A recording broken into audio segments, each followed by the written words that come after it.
Uma esposa romântica, bobinha, ingênua, que se deixa levar pelos enlaces do romantismo, Luísa. Um marido sério, pragmático, apático no amor e que precisa fazer uma viagem e deixar a esposa em casa. E Primo Basílio, um sedutor inescrupuloso. Venha conhecer essa obra-prima do português Eça de Queiroz, o Primo Basílio, um marco do realismo. Roda a vinheta!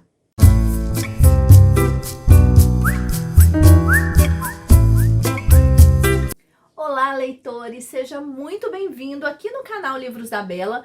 Eu sou a Bela e hoje nós vamos conhecer um pouquinho mais sobre esse clássico do século XIX, o Primo Basílio de Eça de Queiroz. Mas antes, eu preciso dizer que esse vídeo tem o apoio da Boa Books, uma livraria virtual que vende e entrega livros em português com frete grátis para mais de 100 países no mundo inteiro.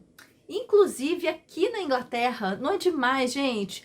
Quando eu encontrei esse site, eu falei que os meus problemas tinham acabado aqui de encontrar os livros em português. Bom, se você, assim como eu, mora fora do país e tem dificuldade de encontrar livros em português, conheça a Boa Books. Vou deixar todos os links aqui no box de descrição para que você conheça esse site incrível. E, inclusive, esse livro que eu tô falando, o Primo Basílio, tem lá no site deles. Só mais uma última coisinha. Eu queria saber se você já se inscreveu no canal. Se não for inscrito ainda, já se inscreva aqui embaixo, ativa o sininho para você receber as notificações de vídeos novos e não se esqueça de deixar o seu like aqui para mim, que isso é muito importante para o canal. Conto com vocês!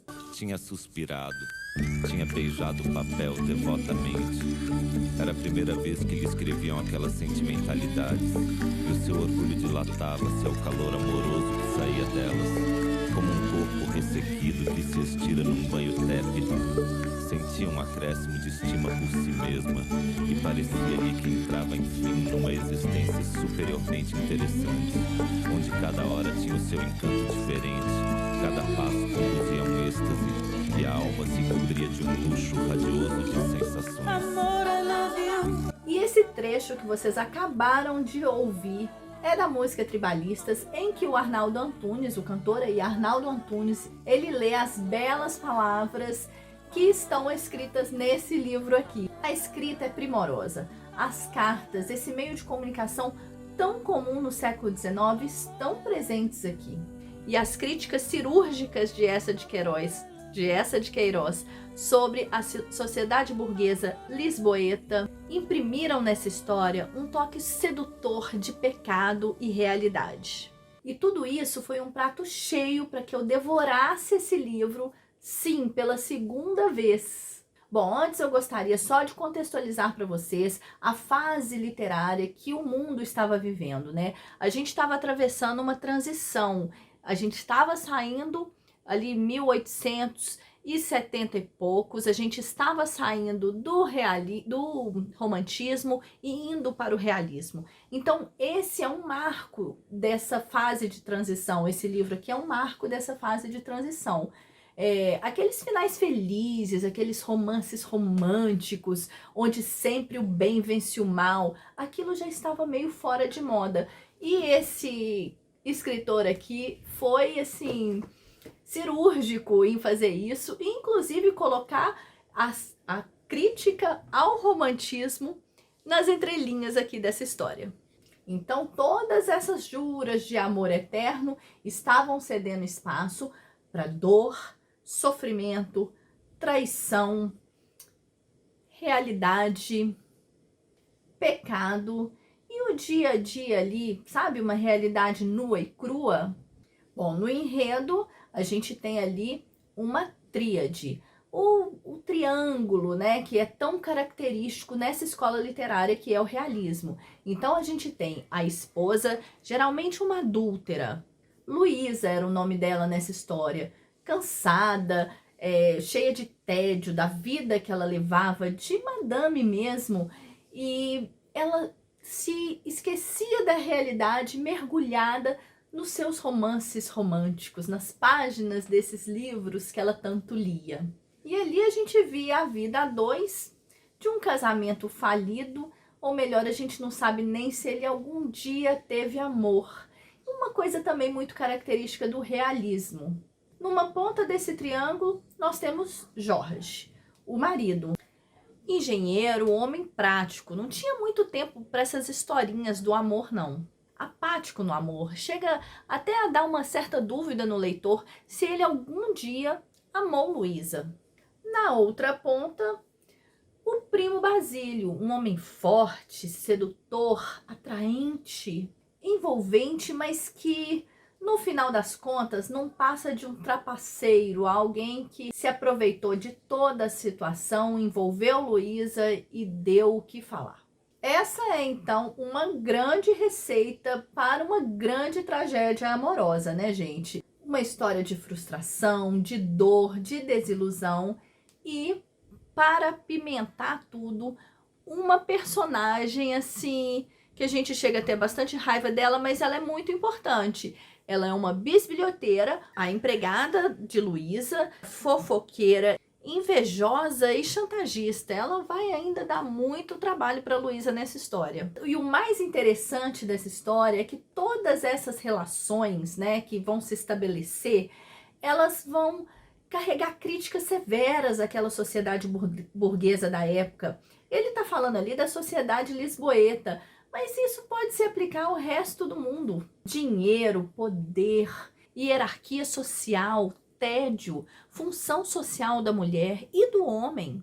Enfim, tudo isso nos coloca para refletir, a gente faz uma leitura, se a gente for olhar com esse olhar, a gente faz uma leitura reflexiva sobre como que a sociedade, na verdade, chegou até os dias de hoje, né? Eu vi um comentário uma certa vez que o surgimento ali do realismo veio junto com uma espécie de primeiro Big Brother. Muito estranho, né? Mas deixa eu explicar. Na época não tinha telefone, não tinha TV, não tinha internet, imagine, não tinha nada. Então as pessoas viviam trancafiadas nas próprias paredes. Então as coisas que aconteciam ali era muito difícil de sair daquelas paredes. Ali as pessoas conheciam o anonimato mesmo, né? Então seus crimes, seus pecados, eles eram trancafiados. Ninguém mais sabia o que estava acontecendo. Você tinha uma certa privacidade, muitas vezes você cometia pecados e qualquer outra coisa, e que aquilo era trancado para toda a eternidade. Aí vem então o realismo e escancara com tudo isso. Coloca para fora tudo o que é do ser humano. Coloca todas as coisas, as fraquezas, as dores, os sofrimentos e escancara isso para o mundo inteiro na literatura. Eu achei estranho essa comparação inicialmente, mas depois eu vi lógica e achei até interessante. Colocar a Luísa como leitora de romance romântico justamente num livro que está fazendo uma crítica ao romantismo foi uma sacada maravilhosa. O autor quis claramente criticar a escola anterior, colocando a Luísa uma ingênua que se perdia nas páginas dos romances. O triângulo então se apresenta logo no início do livro, porque o marido, Jorge, ele precisava trabalhar, ele precisava fazer uma viagem a trabalho e deixou a Luísa sozinha em casa. O primo Basílio, ele que tinha se mudado para o Brasil para fazer fortuna, ele nesse momento liga para Luísa e fala que ele estava retornando para Portugal. Chega um certo ponto que ele bate na porta da Luísa e quem atende a porta não poderia ser outra pessoa que não Juliana, a empregada. E é desse primeiro contato aí de Luísa com o primo Basílio, vão surgindo outros contatos, outros encontros, e aí vai ressurgir um romance que já tinha acontecido na adolescência, antes de Luísa se casar com Jorge. Há então as tão famosas cartas de amor, cartas lindas, de amor romântico, ingênuo, e que quem descobre essas cartas? Novamente, a empregada Juliana. E aí vão surgindo várias chantagens e muita coisa vai desenrolar dessa história. muita história para contar e eu vou parar por aqui, porque se você ainda não conhece essa belezura, essa beleza de livro, beleza de escrita, beleza de literatura, você precisa conhecer. Eu vou deixar então no box de descrição os links para compra. Se você estiver no Brasil, compre pela Amazon, utilize o meu link aqui embaixo, que você ajuda muito o canal com uma pequena comissão, você não paga nada mais por isso. E não se esqueça, se você estiver fora do Brasil, vou deixar o link aqui da Boa Books também. Vá lá conhecer o site e compre o livro, se você tiver interesse, já compre ali pela Boa Books, tá? Não é essa versão que eu tenho aqui, mas é uma edição maravilhosa que eu já tive a oportunidade de conhecer também. Bom, é isso. Não vai embora, ó os 2 vídeos que eu deixei para vocês. Um grande beijo, até o próximo vídeo. Tchau!